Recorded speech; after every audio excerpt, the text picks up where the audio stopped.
So, hello everyone. I'm Noel, and I'm here with Picklesword. I think you'll recognize us from the Discord. We're two of the members of Chess Club, and we're going to do a meta tier list of all of the kind of how you want to describe it, the known decks in Grand Archive. Yeah, I think it'll be fun just kind of going over some of these lists as we're kind of coming to the end of the FTC era. So we've got, as Noel said, a bunch of lists here that we thought were either common or a little fringe and thought it'd be fun to order them. Yeah, and notably, we want to make sure that we could cover at least one champion and element combination for all the mainline champions, and then for all the lineage break ones, we also have all of them included. Some of them, we think there's only one real good way to build them, so we don't have wind and water and fire Tristan in here, for example, but we do have a Tristan deck in here. Oh, should we get started? Yeah, sounds good to me. So this is in a relatively random order. We thought it'd be more interesting to do it that way, vary it up a little bit. And so I guess first let's describe what we are currently thinking for the rating scale. So S, A, B, C, D is pretty common in other things, but how do you think it applies to Grand Archive meta? I think with us looking at the tier list, it's just kind of based off of what's popular and what's winning. We're not sure at the moment if there's an absolutely best deck that beats everything. And so I don't think we're going to be having anything solo in our S tier. We'll just say S is kind of what the best might be at the moment. Might be multiple decks. Well, we'll get to see that. All right, yeah. And we'll. Mhm. And then hopefully we don't have anything in D, but we'll see. So I guess first off the list, we are going with Lorraine, Crux Knight's Fire. The most common way to play this deck is Spirit Blade Ensoul, just because of the strong interaction with Crux Knight. This was a powerhouse of a deck throughout all of the Dawn of Ashes format, but we've seen it drop off for most of Fractured Crown, though I believe it was Gaz from Creative Shock, right? Got top four at Auckland. Yeah, that's right. Yeah, he got top four with this list, I believe. He played, was it Caven in their top in the third place match, and it ended up losing to the Water Allies. So it's kind of an interesting list. It's got a lot of aggressive power. You try to rush level 3. It's very heavy influence dependent. Get a lot of cards, so you can play the 6-cost Spirit Blade Ensoul, right? Mm-hmm. No, actually, I think for Auckland it was no, because Caven played against the Wind Allies deck in top four. So I guess that would have been Gaz would have played against then the that hybrid list that won, right? Oh, did they not play for third place? Oh, they did play. No, you're right. They did play. I forgot about they played for third place. Right. But yeah. So What were you thinking though? Obviously, it did well Mhm. at a big event recently. I feel like it's an easy A tier deck. Well, it lost a lot of Yeah. power. Resolute Stand really hurts Ensoul. It's not like Yeah. the best deck, but I mean, it's proven that it can still be very, very good. Yeah, it seemed like it was strong into Merlin. Yeah, I agree with starting with A tier for now. And we can tweak the around a little bit. Going on then to Water Mordred. I actually have a local who plays Water Mordred a lot. He focuses it around attack actions. Mm-hmm. Kind of how you would expect water allies to play. A few allies here and there, but instead of swarming, he's just kind of going to the opponent's champion and attacking it with attack actions. And then he'll go to level 2 as Mordred, and he'll bring out a giant Arondite and try to close out the game as a finisher. I do like it a little bit. It's got a lot of good things to it. I'd say it's got good answers for fire, like the Fracturizes, the Song of Frost to stop attacks. Have you ever had any thoughts on this champion, Noel? Yeah, so I don't want to discount it immediately, which I feel like is what a lot of people would expect from it, because no one really plays Mordred competitively. But like you said, you can play a lot like Water Allies. Water Ally Lorraine is already a very good deck. And if you tweak your list a little bit to take advantage of those attack actions, you can then go into Mordred and get Arondite as that big finisher, like you were saying, which, if you are building up float, or so you're not really building up float, but you're in Ally Mirror, you really want to trade for board control. Attack cards are good for that. And then just having the ability to level up with Scepter, get an extra 4 damage, then maybe you play like your Erendite from there, and now have like a 10 damage sword. If you've already grinded out a lot of resources, that could just be game winning.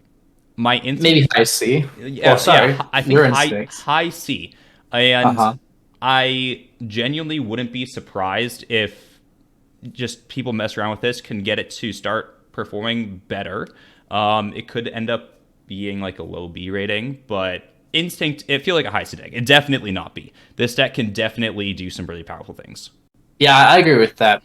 So I guess the next one on our list is the Wind Allen, right? Yeah. And so back to back with 2 Lineage Break champions, Wind Allen kind of just being like the Wind Silvie deck. I know that some people were messing around with it, especially once we got Effigy of Gaia, just giving you protection from Cleave. Right. That's very powerful when Flame Sweep is running rampant. So you go to Allen to turn on the Pride for your Tempest Silverbacks. It's very big, tall units, either with green slime effects or the Silverbacks. And so that is definitely good against certain things, I feel like. Like if you're fighting a Resolute stand, then that typically deals with most of the damage from a wide board. But if I'm attacking with a 7-8 power Ace and Protector from the buff, you're definitely preventing less damage. Definitely. I think this deck is... I honestly want to put it low B. Low to mid B. Low B? Yeah. All right, so let's throw it in there. Low B tier Wind Allen. Yeah, so it's very similar to Wind Lorraine allies. You can run heavy interaction, and it can go tall over Resolute. I think it's pretty good. I believe next on our list might be the most popularly played list. Yeah. Combination from FTC, from Fractured Crown, the Fire Merlin. We know it's done really well at events. It continues to seem to do well, despite losing Sword of Avarice from the most recent bans. Yeah, definitely. To no one's surprise, as you said, it did very well at Houston. What I think people were more surprised by is after Sword of Avarice getting banned, the deck continued to be very popular. It's no secret that we in Chess Club think that Fire Merlin is a phenomenal deck and love the deck, as we ran it at Houston and continue running it afterwards. Multiple variants are popular of it, right? We have the list that won Dallas Regionals, that like heavy anti-ally list that was running 4 Focus Flames, 4 Flamer Swordsman, 4 Incendiary Fractal. Then we have the Prismatic list that our teammate Burner originally created, using the Wind and Water floats, which then Terry ended up going on, tweaking the deck a little bit, and made top 8 at Auckland with. This is an S tier deck, right? Yeah, I think if you go to a tournament, you should expect to fight this, and you should expect it to do well. So definitely an S tier list. And it's one of those decks that, while you expect it to do well and you have to play against it, it's kind of hard to build to beat it unless you unless you're building a deck specifically to beat it. It's hard to tweak a list to beat it, right? It's hard to beat how consistent it can be. It gets a lot of card advantage back once it hits that level 3 Merlin effect to draw a card every other turn. Definitely. You just get continual late game value. Double class bonus. I mean, Merlin's good. Merlin's good. Moving on then to Fire Arcane Rai, Rai Stormseer. Another very a powerhouse of a deck from Dawn of Ashes. And that has dropped off a lot in Fractured Crown. Reckless Conversion getting banned hurt the deck down a lot. How do you feel about it right now?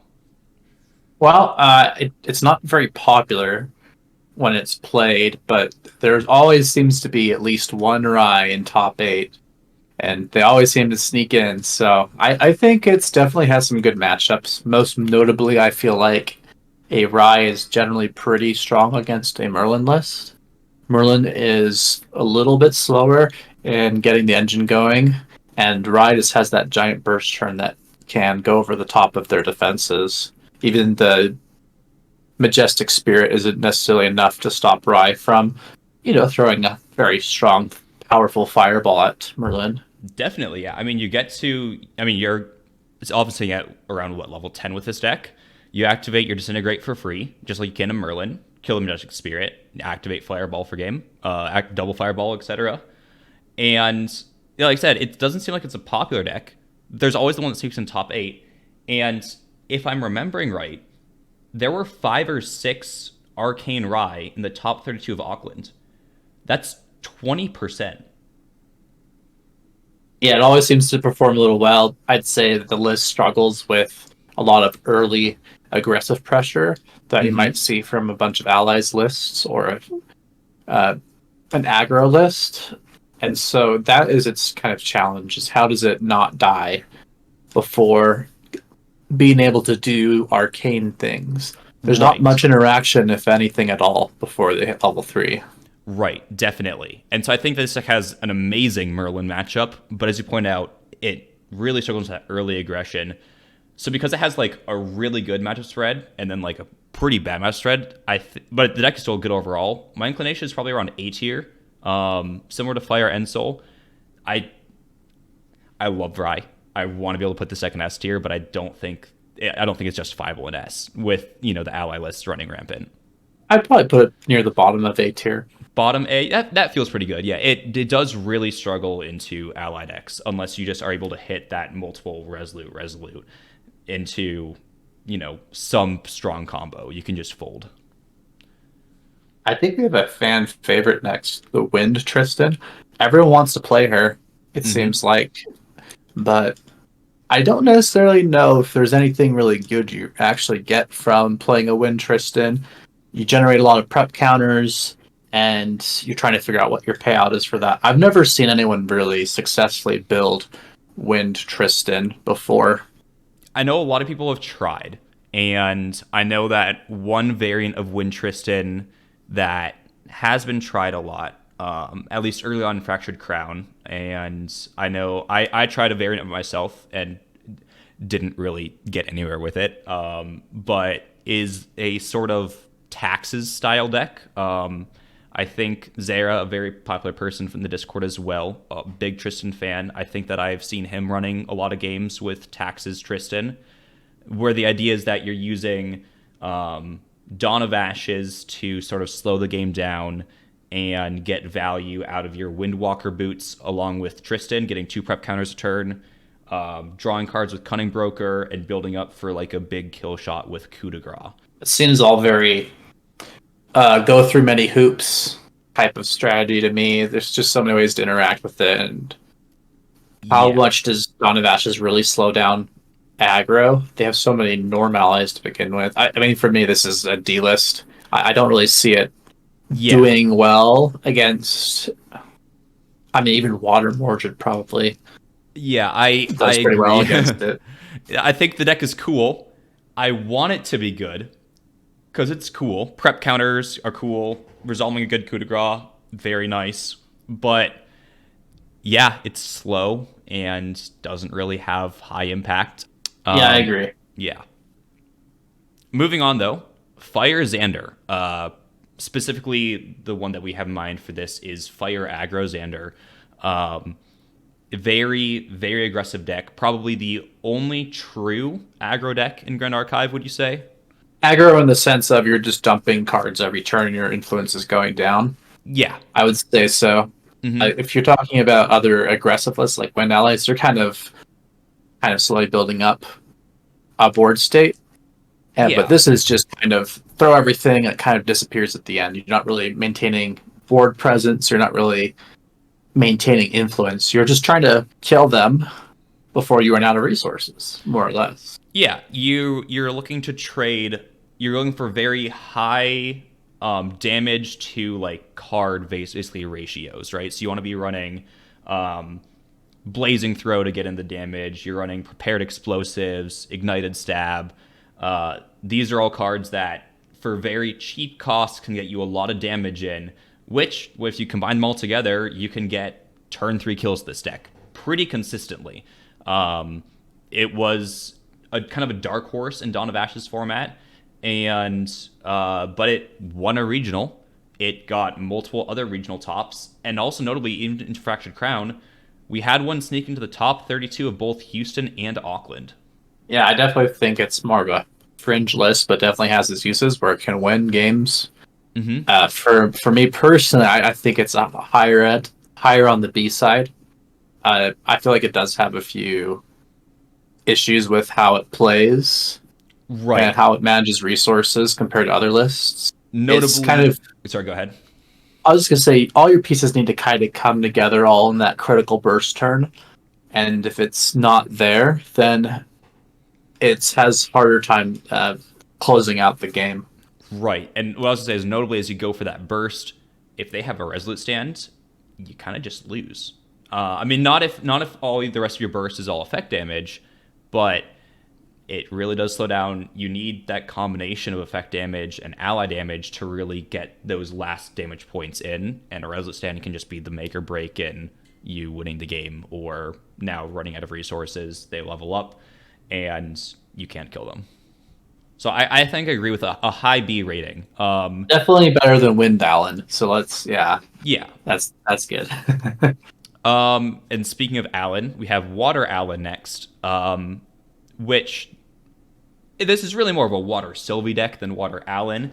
The list I had in mind when I put it on here was the list from the top 4 of the, I believe it was the Southern California regionals that Jeff S. Took. This is now the first Scepter of Lumina deck that we have on here, and I think this deck is amazing. For me, it's kind of what does Tamer add to water that Lorraine doesn't add to water? And I'm Mm-hmm. not necessarily sure what the answer to that is. I think Capricious Links, Yes. you can level up, have your Scepter deal 4 damage, play a Capricious Links, it would enter with a buff counter from Sylvie level 1, and attack for another 4 damage. It's very similar to, I guess, if I were to just play a Dungeon Guide. That costs 3. It would Mm-hmm. level me up, and it would deal another 4 damage from the Scepter. So that can help. The difference is you get to keep the 4/4 around. So if you ever do become Alan, then you still have the Capricious Links to help close out the game. Definitely. And a 4/4 body is nothing to scoff at. Also, a notable interaction with the deck is Song of Frost. Very powerful card right now. Mhm. I personally think it's one of the best cards in the game. Right. You can also you get the class bonus in this deck of you can banish a floating member from your graveyard to play it for free. Definitely can catch some people by surprise when most people aren't used to playing against Tamer. Yeah, how far can tricks take you, though? Are you thinking A tier, B tier? That is true. I want to put this. I think from a if we're also counting how common you expect to run into the list, I would put it down a bit lower. My instinct is to put it in like A tier. I think the deck is quite good, but like you said, does it really have enough value over Water Lorraine? And unless people are playing it, maybe that would be like a high B tier. What do you think? I'd say it's probably a little bit better than Wind Allen for the time being. I don't think it's Mm-hmm. better than Fire Zander for Okay. me. Okay, I've now put it in between the two. That feels pretty appropriate. I do think we have one of the more recently good lists coming up. This Wind Lorraine, it won the first ascent, piloted by Capen from Mm-hmm. TCG. I know it's done well at Auckland, right? I think it got second at Auckland. I think it's won a regional recently. Mm-hmm. This is kind of one of the decks you should just expect to see whenever you go to an event at the moment. You know, kind of one of those, ooh, Merlin Fire list. I'm going to fight that. And oh, Water Lorraine. Not Water, sorry, Wind Lorraine. It's kind of just one of the things you expect to fight. It's really good. It doesn't have necessarily issues with its game strategy of just play a dude, attack with dudes.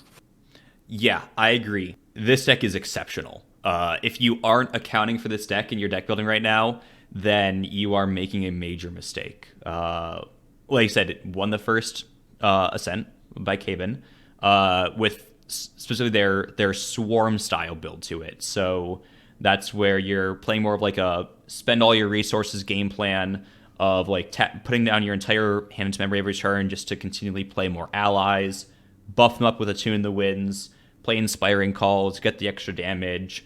I think I've seen more people revert back towards the more Protect the Gildas style, where you're running more defensive spells to kind of play a Gildas, have balance past turn that perfectly sets you up to be cast like a Zephyr or Displace on your Gildas. But the deck is extremely flexible. It's sort of switching between the two. You can even almost do it based on like the current board state of like, do I want to play the extra ally like a Weaponsmith, or do I want to hold the defensive spell? In the regionals I just played at this weekend, I think that we're still waiting on the data, but from what it looked like, almost a quarter of the field, I would say, was on some variant of this Wind Ally human tribal deck. S tier for me, easily. I'm not too sure if I put it ahead of or behind Fire Merlin. I think, Auckland happened and the Fire Merlin was able to clench out against the Wind Merlin, but, at Houston, the Wind Lorraines were able to beat out the Fire Merlins. I'd say put it below the Fire Merlins. I think they've adapted a lot to it, where the matchup is pretty equal. Mm-hmm.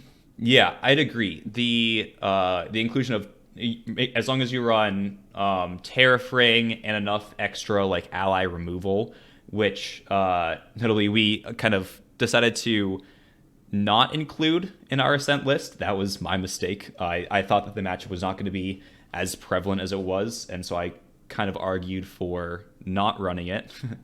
But I think when you do include all of those extra tools, like you said, the matchup becomes a lot fairer. Mm-hmm. Moving on then to Water Zander. This is, I think, also I don't know if I'd call it like a fan favorite deck, but it's a deck that a lot of people, when they start playing the game, they find out about and they want to play. Like, I can't count the number of new players I've heard have like learned about the game. They're like, all right, what decks are there? And they find out about Water Zander and they're just instantly drawn to it. Why do you think that is? I think there's a lot of cards in Water that make you feel like they go well with Luxem. The Luxem element has a lot of effects that kind of delay the game a bit. They have recovery effects, and Water has recovery effects. I think a lot of people kind of want to play a control deck, and this one is kind of the most obvious, you could say, as far as how the cards read, where I want to play a control list, and that's how I guess a lot of people would be drawn to Water Zander.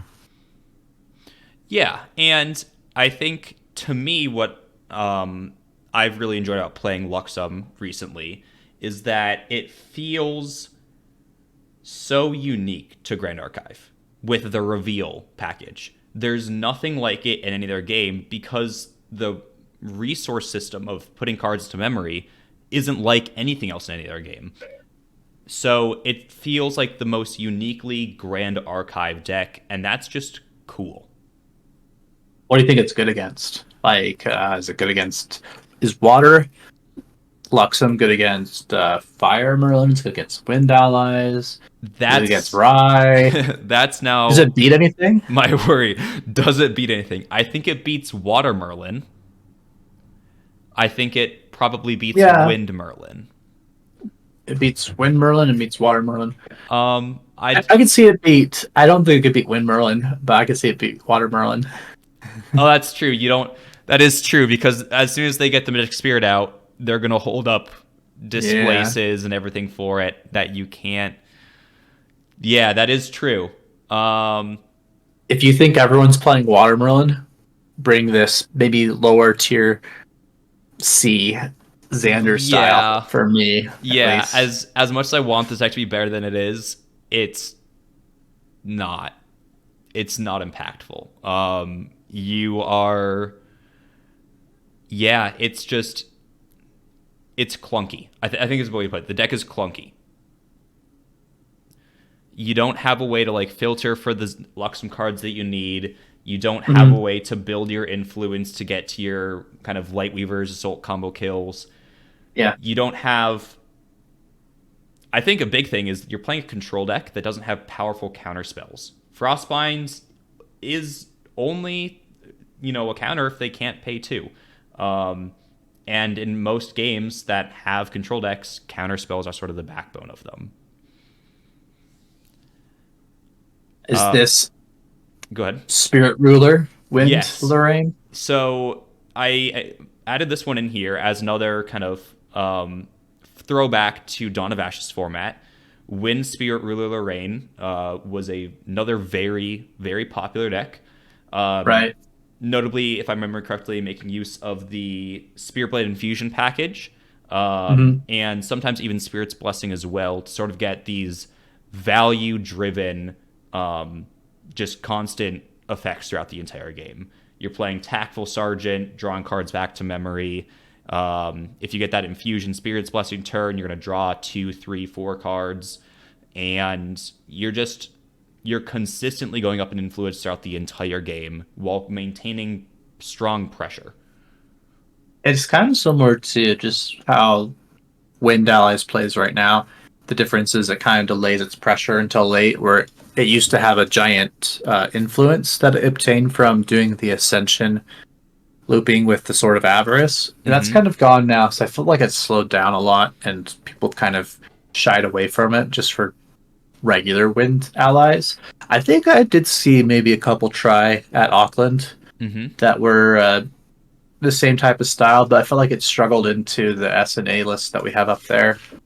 Yeah, that's sort of how I would feel about the deck as well. I think it's still good. I think it feels like a very fair deck is whenever I play it or play against it. It Yeah. doesn't feel like it's doing anything too strong, which is good, but also like what makes you if you're preparing for a tournament, what would draw you to playing Spirit Ruler wins versus just playing Wind aggro? So is it better than Fire Zander? Or is it better than some of the Fire Rai stuff? And we have an A and B. So I'm almost leaning towards putting it somewhere in upper B. I would agree with putting it in upper B. I don't think it's better than Fire Zander. Fire Zander has a very strong appeal, in my opinion, of if your opponent doesn't have the answer, you just kill them. Right. There Yeah. Mhm. there isn't something like that for Spirit Ruler. They try to play a lot of tactful sergeants, I think, after getting their large influence and their banner knights and just having a wide swing. Maybe I'd say it's probably better than Allen because I think it's still good. It's just kind of a less good version of the Wind Allies in my mind. Yeah, I would agree with a similar rating for it. Moving on, then we have your deck, Serene, Luxem, Zander. If you're not familiar with this, it's using the Spirit of Serene Fire or the effect of on enter glimpse 6 and then draw 6 cards. And then it has the lineage release to recover 6. It's one of the things that I've been testing a lot with once FTC came out because the ally aggro lists were a lot of pressure.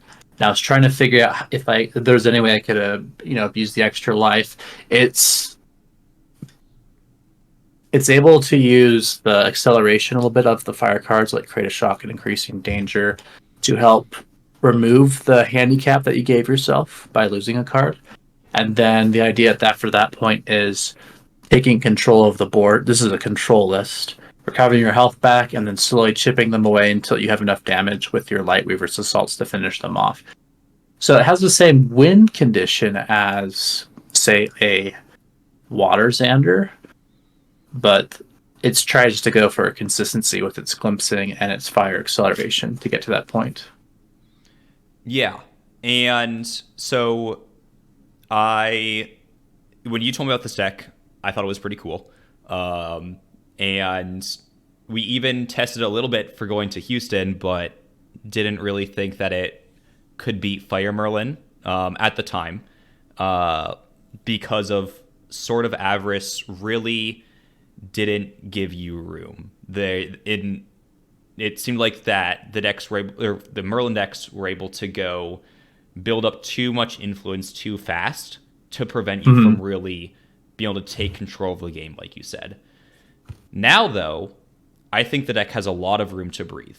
And I'm kind of biased towards this list a little bit. This is kind of my child. I think it's good against. I think it's good against Merlin, where it's more 50-50. I think it's good against aggro lists that have wind allies and water allies. So for me, I kind of place it near the bottom of A tier because its ability to compete with all those larger decks. I just think you just need to dodge Arcane Rai, as you can't prevent 60 damage in one turn to you like you can with the small chunks that other lists would do to you.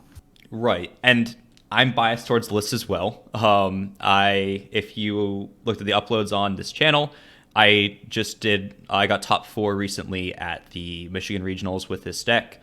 And I'm also biased. I agree with a low A rating though as well. I agree with your comment about Merlin. It feels like the match can be pretty 50-50. As long as they don't hit multiple fireball plus like devastating blows all at kind of one time, then you're able to kind of heal through any of their bursts, and you kind of can just destroy ally decks. Unless they get like the kind of the perfect draws. I mean, we were even testing this going into the regionals, and you opened a hand with 2 Attune with the Winds. I think, do you also have like a Banner Knight in your hand? And then you drew into the 3rd Attune with the Winds. And I still won the game with Luxem. You're able to just mitigate a lot of damage, so I definitely think it has uses into the current meta that make it a viable A pick. Mm-hmm. And notably, the Rai matchup is bad. It's not unwinnable.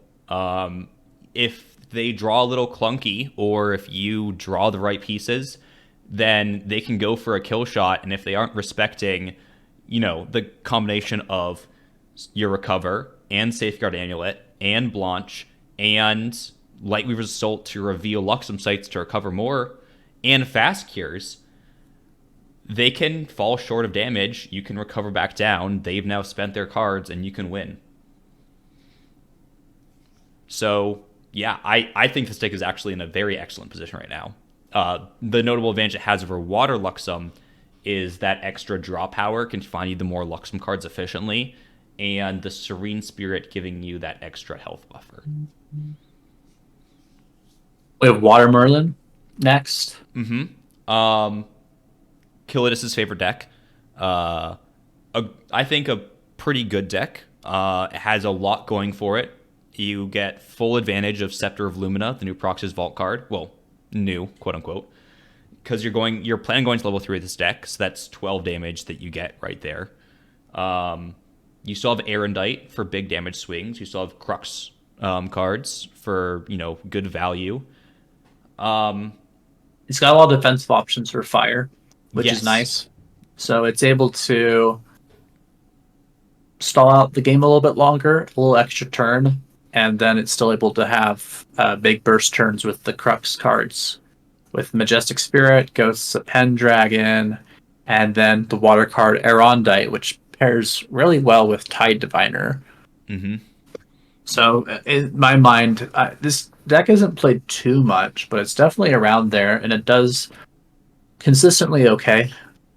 Yeah, I agree with you. It's a lot of people, or very few people play the deck, but I think that when a good player takes this deck and plays it, they do well with it. Yeah. So for me, this is kind of an A tier list. Yeah, I'd agree. Somewhere between Rai and Zander, maybe. Do you think it's better than Ensoul? Let's see. So putting it between your so kind of let's look at A tier right now. So we have Ensoul, Rai, Water Merlin, and Zander. What do you think Water Merlin loses to? I think it loses to Fire Arcane Rai, and I think it loses to Fire Merlin still. But I think Wind Allies can be tough for it too. Just because it has less removal options? Yeah, it's you're kind of leaning into your Savage Flashes to clear out some early allies, and so if you miss those type of cards, then you don't really have the other things that fire might have, like Focus Flames, Incendiary Fractals, to kind of help clean up. No Hasty Messengers. Allies you're playing in water. What you have Frostworm Paladin that can come out, and that's kind of timing based off your floating memories.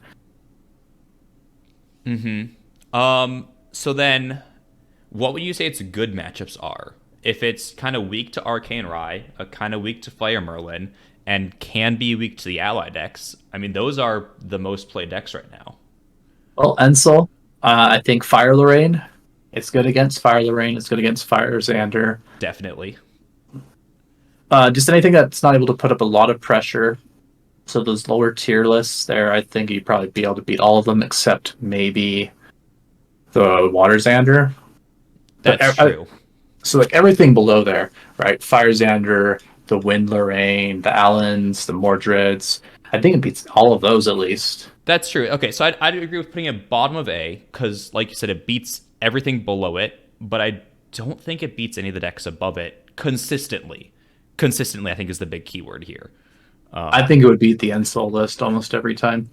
That is true. That is true. It would probably be Ensoul. Do you think Ensoul should stay at the top of A tier? It has a I think for very good results, matchup into Wind Allies because of your Flame Sweeps. Flame Sweep plus Sword of Adversity plus Lorraine level 2 is 6 damage, so that'll clear through favorable winds on your 4 toughness guys. And into Water Allies, even if they Karazi Trapper, you still have a 3 damage swing, which will kill their stuff. So you're really only worried about Song of Frost.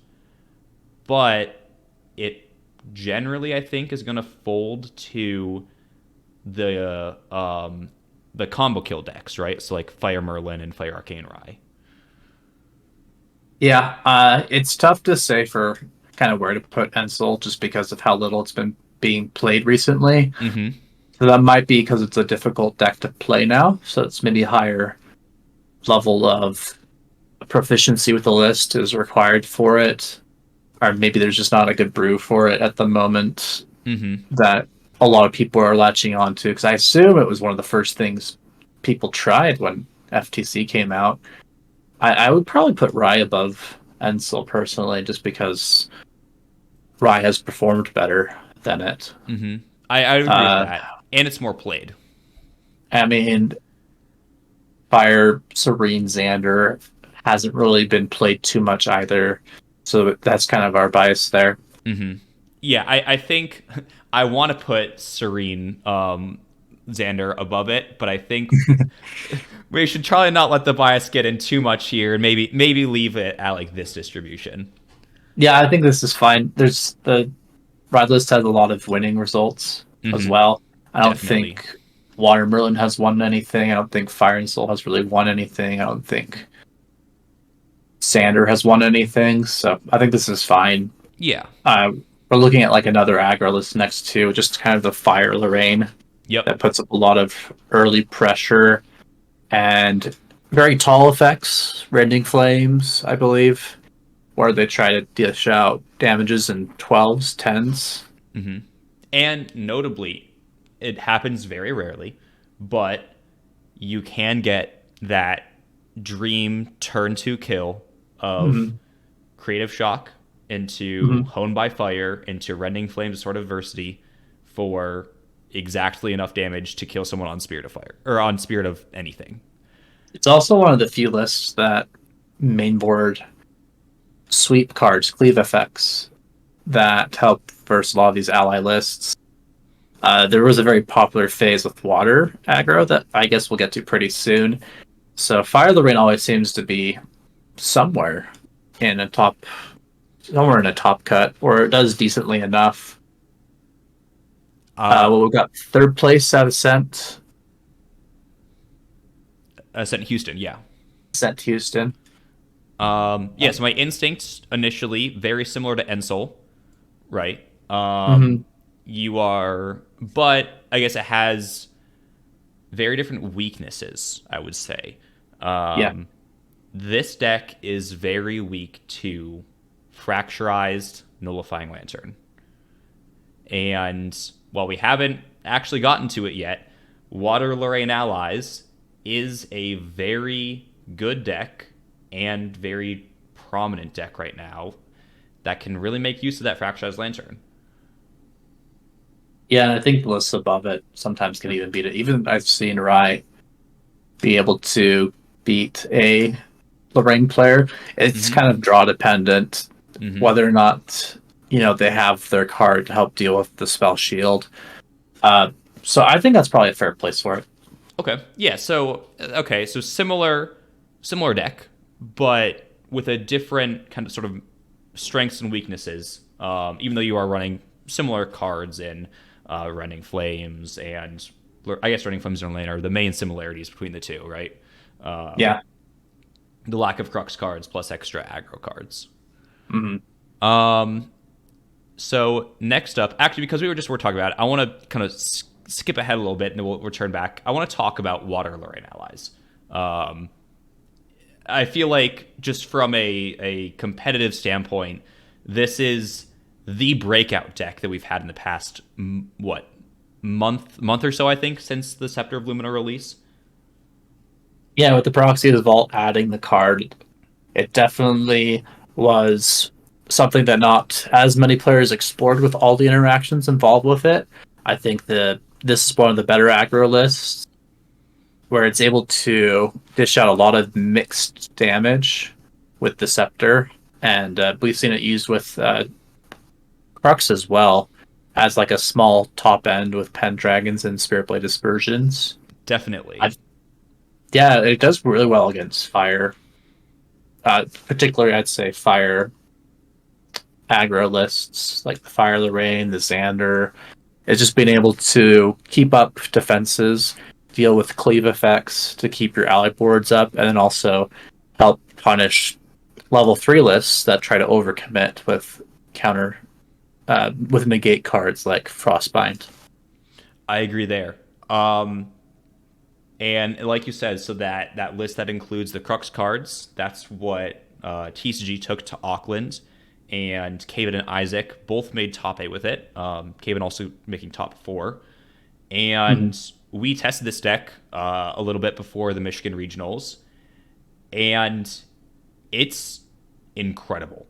Uh, the the inclusion of the Crux cards with Dungeon Guide uh, really gives you a lot of extra reach with the deck. Where normally I felt like the damage can sort of fall off. You're playing a lot of 1/3 allies, namely Karazi Trapper and Weaponsmith. Also, that like Banner Knight, you don't have the Phalanx Captain or Attune with the Winds to really scale your board, so you're just only doing less damage than the Wind Ally deck.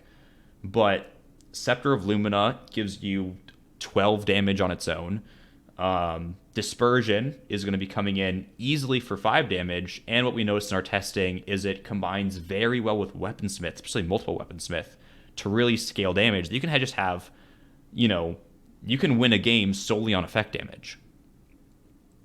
And I think the secret's a little bit out now with it, where it might have taken everyone by storm, or taken everyone by surprise, I mean. And now a lot of counterplay to, I guess, fighting the water allies is either including a safeguard amulet to help deal with that over the top damage, or even just including more regalia hate that can hit the scepter. A lot of people are on Acolyte, which helps you destroy zero cost regalia, but Spurn to Ash will let you destroy scepter as well. And so it's kind of a list that I feel like kind of when Wind Allies came out was really good. No one really knew how to deal with it, and they kind of add things to help deal with it. I feel like Water now is still in a really great spot where it demands attention in your deck building. If you ignore it, it will do really well against you. I agree with that. I think I like your comment about people running more regalia removal.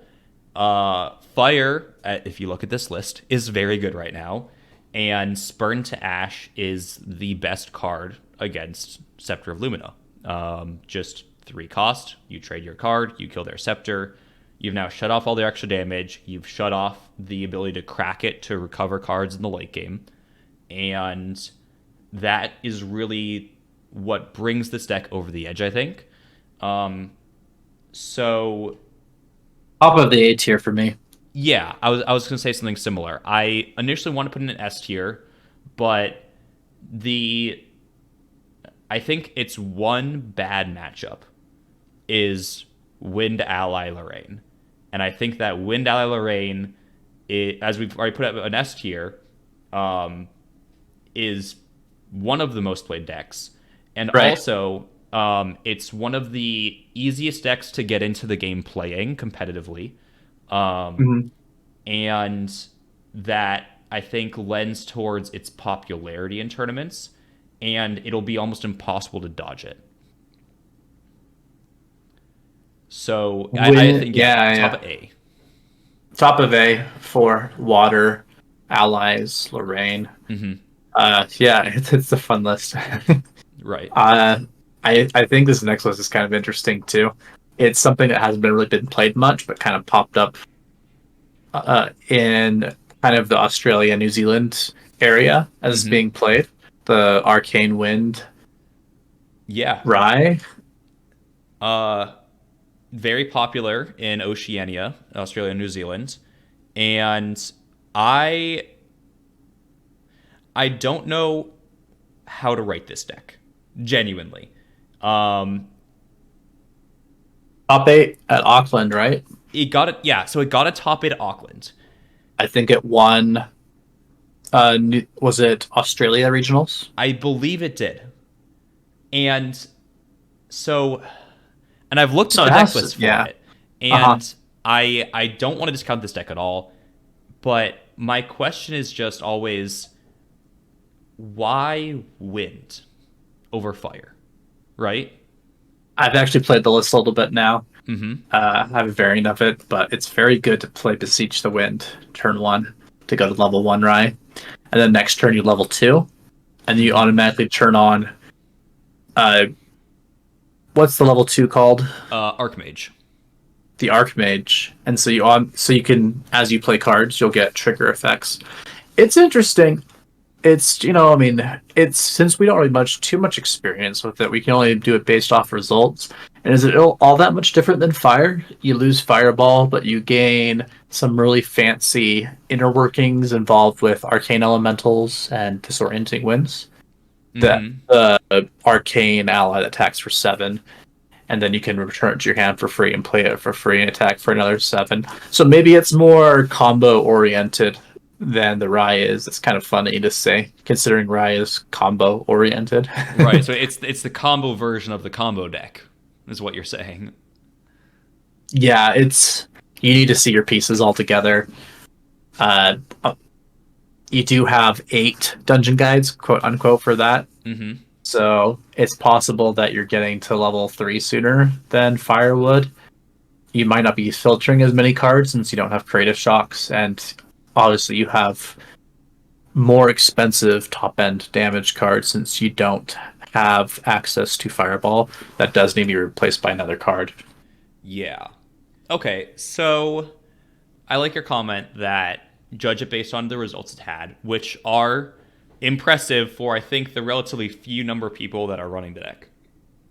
So, based on that, I mean, it's got, I believe, the same matchup spread as Flare Arcane Rai, so I think we should probably rate it about the same. I'd agree, yeah.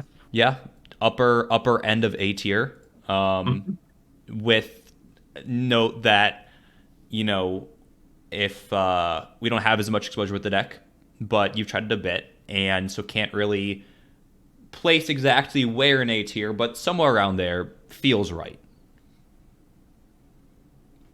Yeah, it does the same stuff you would expect it Rai to do.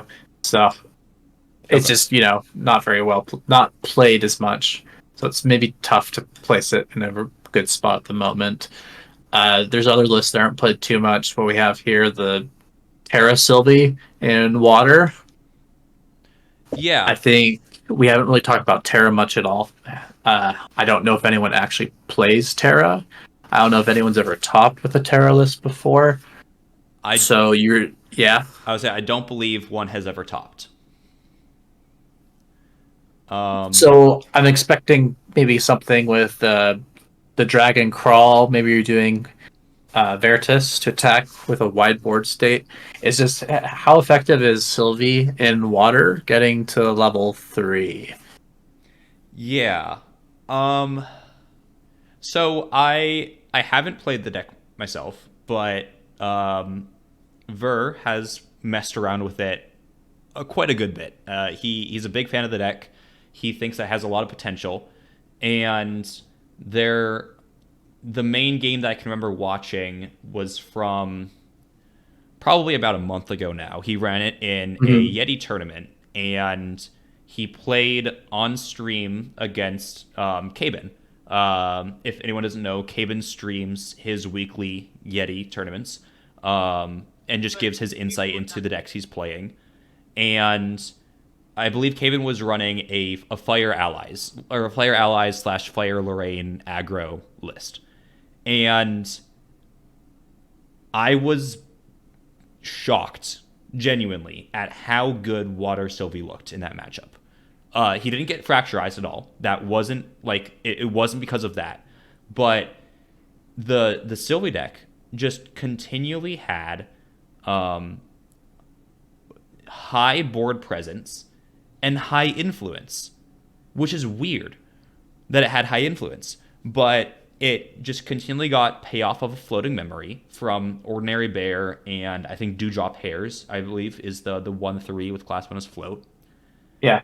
And so Bear was playing it as like a mid-rangey style deck of build up a board, fight to control the board. You're not dying because you have big tough dudes and Bedivere, which is also a big body with taunt, and you have Water's defensive tools. So it's hard to just get blown out of the water.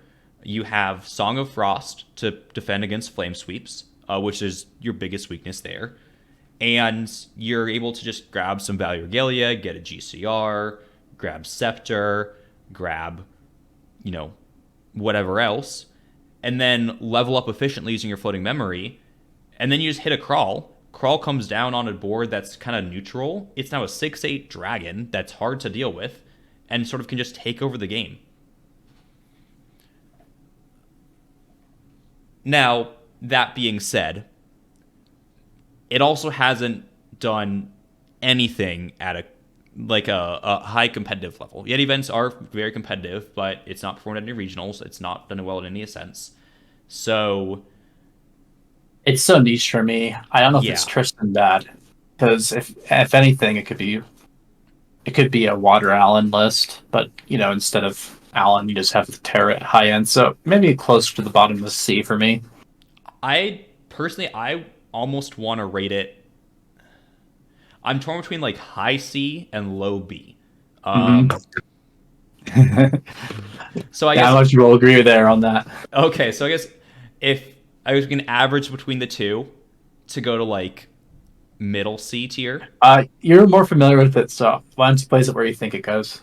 I'll go high C. Okay, How that high C sure. tier. Um, Mm. it's interesting. I want to mess around with it more.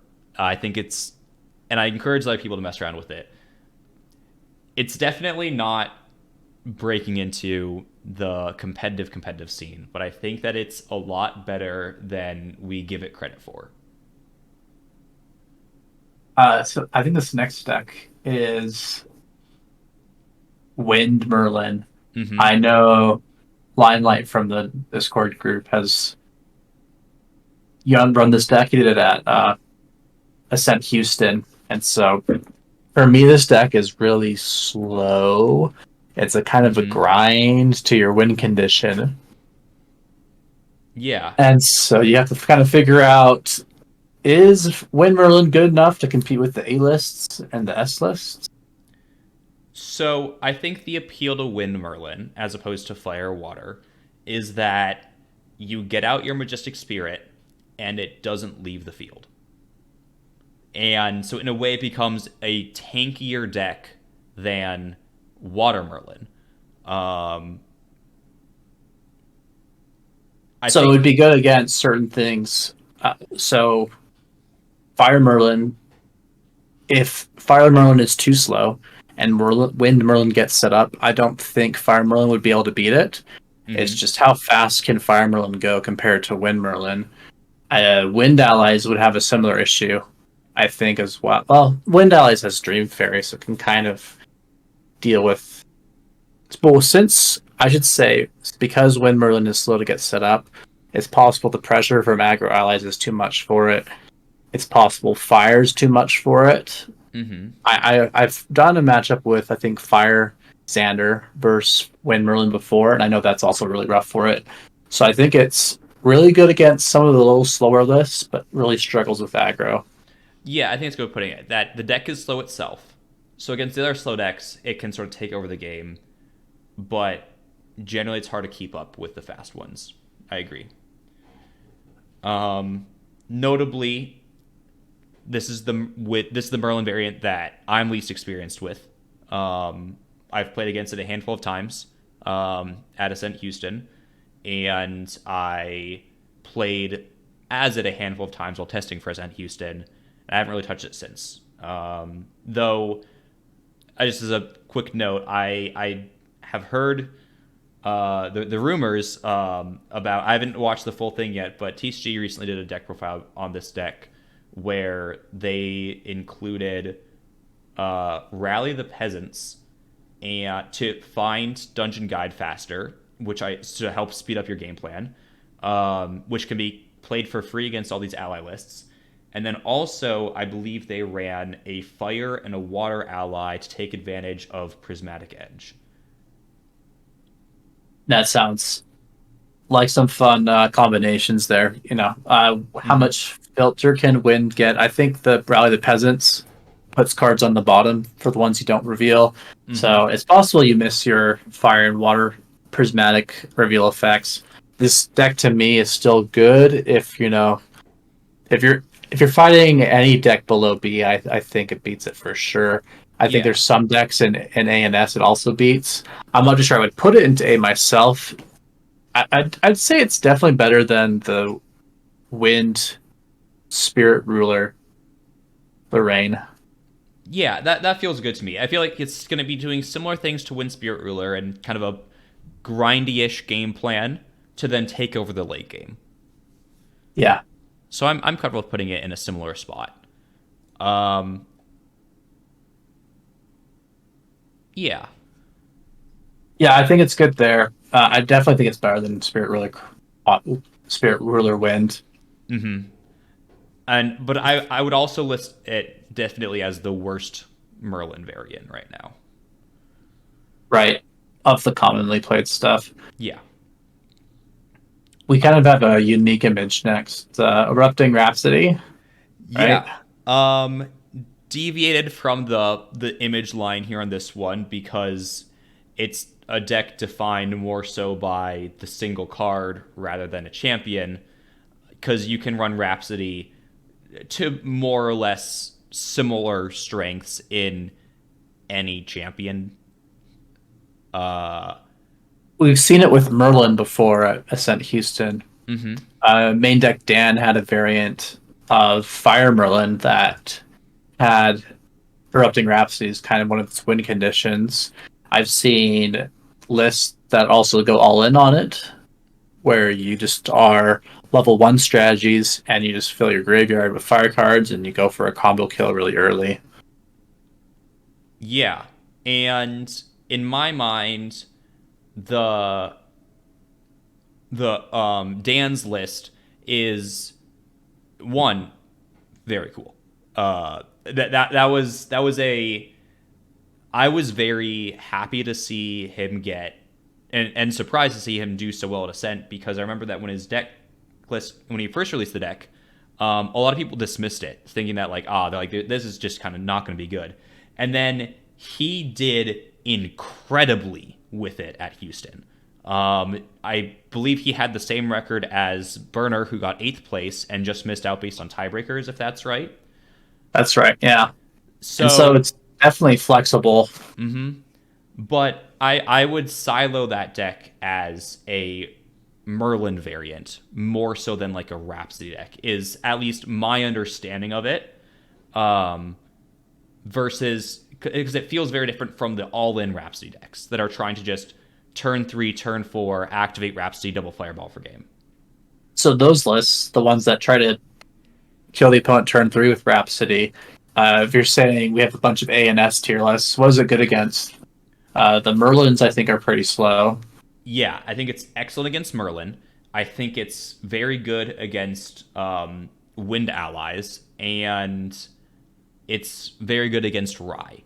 I would say that those three are excellent matchups. It And struggles a lot more into the water decks and also into Fire Lorraine. Waybills Because is pretty high up, and they're pretty common right now, I feel like. yeah, so uh, to be fully transparent, going into Ascent Auckland, I was vocal to say the least about that. I thought Erupting was far and away the best deck in the format, and I was I was betting that there were going to be 2 to 3 in the top 8. Genuinely, I thought the deck was that good. Um, I was wrong. Its Water Allies matchup was a lot worse than I thought it was, and it also There does. was a, Go there ahead. was a lot of water allies at Auckland, There was a if I lot understand. of Water Allies at Auckland, so I think it's going to be it's a field dependent deck. Um, Right. where it's good, it is going to do amazing. In a field where it's a bit heavier on the water, it's gonna struggle a lot. I think it's also a surprisingly challenging deck to play. It's not as hard as playing,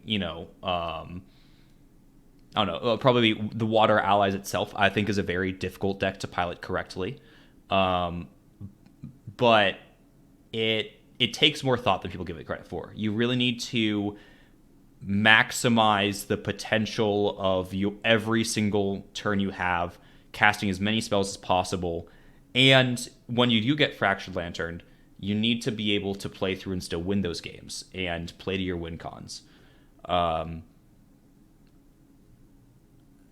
my So, what are you thinking? A tier? I would put it A tier. I think definitely. It yeah, I would put it A tier because it has so many amazing matchups, and notably the 2 S tier decks we have, I think are 2 amazing matchups for it. It's just some of the other A tier decks it can get dicier against. Yeah, I think it's a funny thing. I'd say it beats a lot of lists below it, but there's a lot of water below it. Yeah. Where they could fracturize the nullifying lantern to remove the effects Mm-hmm. of It fire cards in the graveyard, or the element of fire cards in the graveyard. yeah. So the question is, where in A tier do you think you'd place it? I'd probably put it below Fire Lorraine. Below Fire Lorraine. Okay. I, I Yeah. feel like I feel like they both have the same issue with water, Mm-hmm. but I think Fire Lorraine in general has had more success. Yeah, I agree with that. Yeah, definitely. Um, Matt G, another member of Chess Club, has had tons of success with this deck, but also notably, he's one of the few people to have a lot of success with the deck, and that might lend towards the fact that Matt's just a great player playing a good deck more than a great deck in general. I think we have a few fun picks near the end here, but we're just Mm-hmm. kind of thinking of some of unique things we could add. I have here the core has these chosen wind Luxem. And so I was surprised when you said to put in Karazi's Chosen as the image for the Win Luxem one, not Blinding Steel, because I have read this card. I believe it's been a good 2 months since I've read this card, at least. And to memory serves, you play it, you get Stealth and Spell Shroud, and it doesn't interact with your Luxem cards. So why do you have this one here? I'm thinking I was leaning more into the new Proxia Okay. alt card that was released, Insignia of the Korhazi, where you can gain influence whenever you prepare a card if you're below a certain threshold. And so the benefit of Korhazi's Chosen is it gives you 1 turn of breathing room, an extra prep counter, and with Wind's really good at generating prep counters. So you might be able to set up a giant turn with the Insignia to kind of refresh your stock of cards and maybe hopefully retake over the board a little bit. It's not necessarily anything that's really played much. I think there's a couple people that have been dabbling around with the new Insignia, which is kind of why I wish to include it in this video. Okay, I'm gonna be honest. It gives you a prep counter. Really? Yeah. That's okay. That's interesting. Okay, yeah. Okay, so I'm seeing the potential because so when playing with Serene Luxem, we both tried the new Insignia. I think it's a very cool card, and I think it didn't quite mesh with Serene Luxem's game plan. Mm-hmm. The best part about it in the deck was that you could pay 3 reserve cost to put down Luxem cards, but you didn't really get value out of the prep counters, and when you only ran 4 prepare cards in the deck, you rarely got value out of its prepared effect to draw cards. So ultimately it was on the chopping block. But I said if you're playing a champion that gives you another prep counter, well, Insignia is great with 1,000 Refractions, as you said. 1,000 Refractions wants you to have more prep counters, which this helps facilitate. And the challenge, in my opinion, with the 1,000 Refractions is that you want a lot of materializations. But I guess if this one's buying you a turn from its effects, it sort of gives you an extra materialization. And Wind can also play Beseech the Winds to get an additional materialization if you need to. This might be something you just bring for fun for your locals. I'm not expecting it to be Tristan bad. Okay. I think Tristan's going to kind of be alone by herself down there. Okay. So this is probably something that goes somewhere into C. I completely untested, maybe just at the bottom of C for now. Okay. Yeah, somewhere in C. I guess it's less proven than the other 3, which aren't necessarily proven decks, but we've at least seen them played. As I said, I haven't played any games, or actually technically I have played games with Wind's Zander, as it was the first deck that I built myself when I first started the game, and it had a single 1,000 Refractions in it. It had a single Uncover the Plot, and it had a single Lightweave's Assault, because I only owned one of each of those cards, and I thought they were cool. I did not win a game with this deck.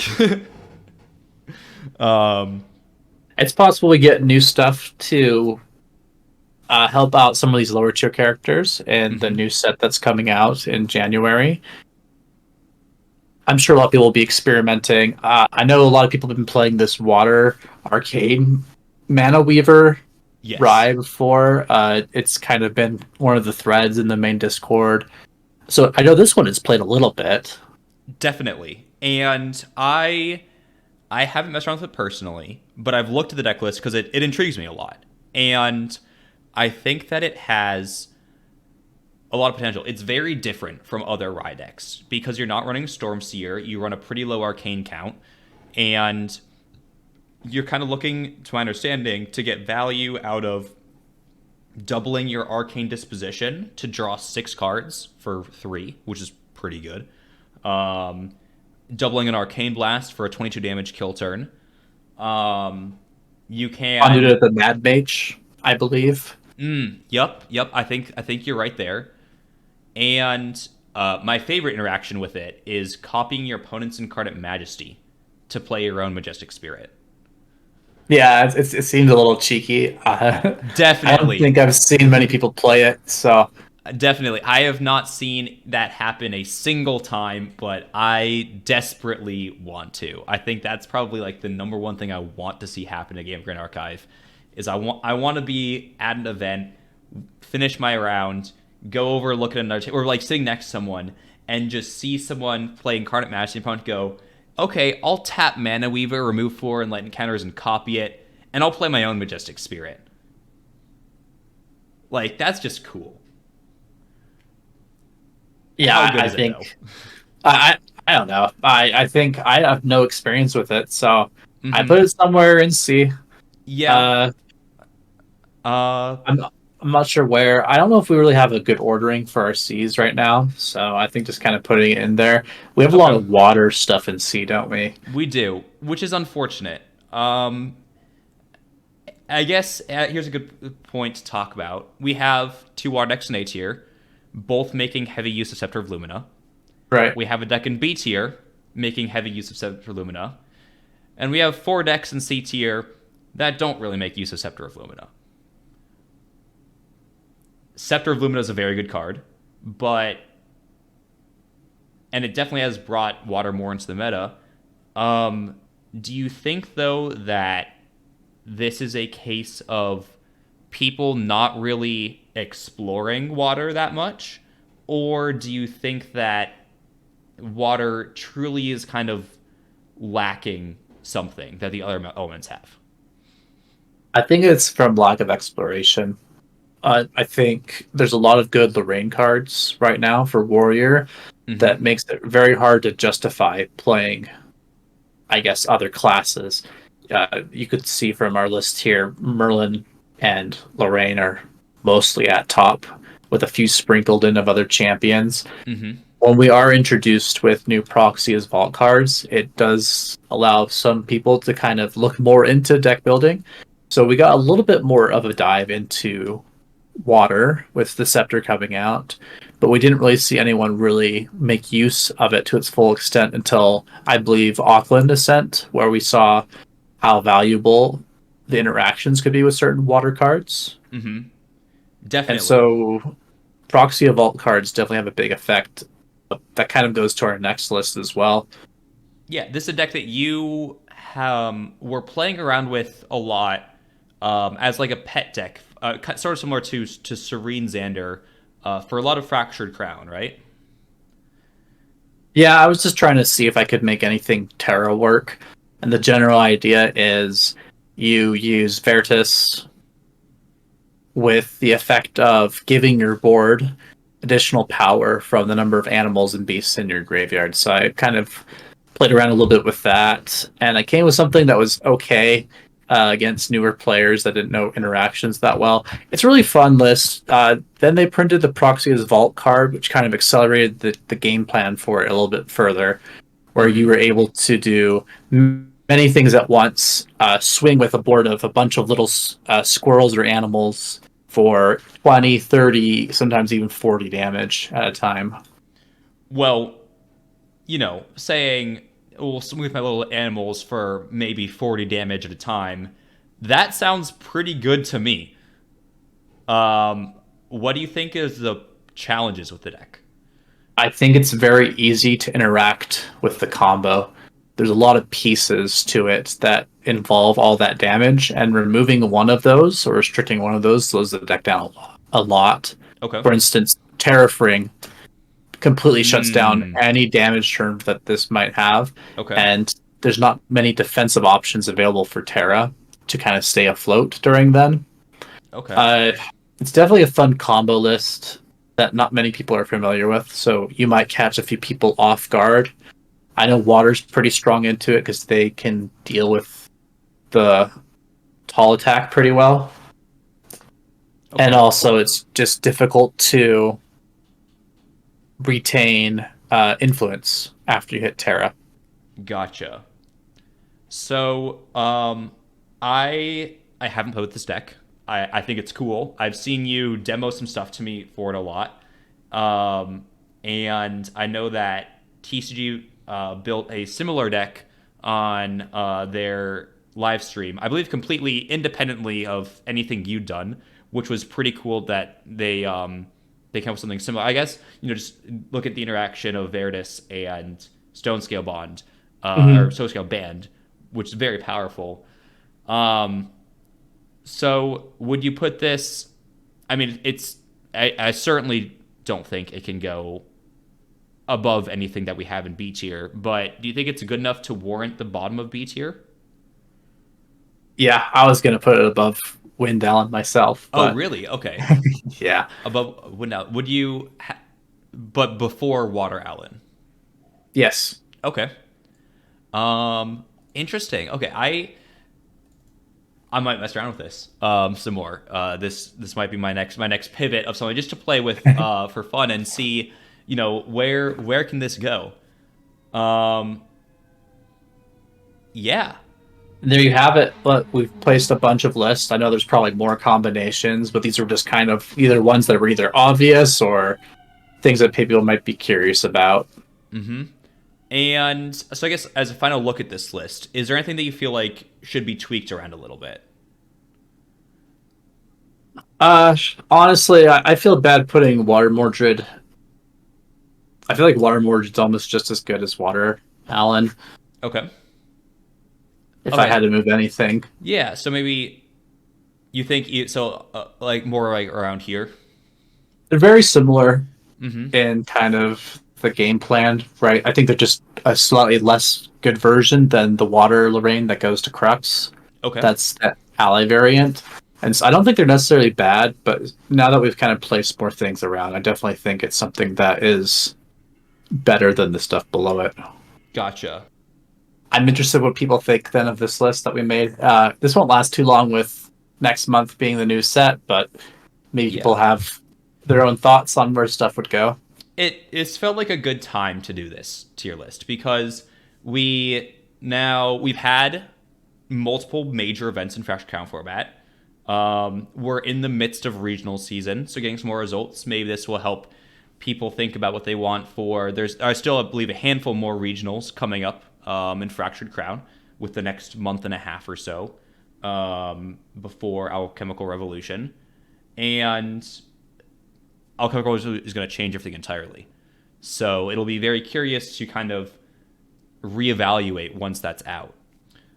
But yeah, I hope that everyone finds our discussion interesting. I wonder if everyone has any wildly different takes than us about any of these decks. Oh, this is fun. This was fun, and maybe we'll do another one.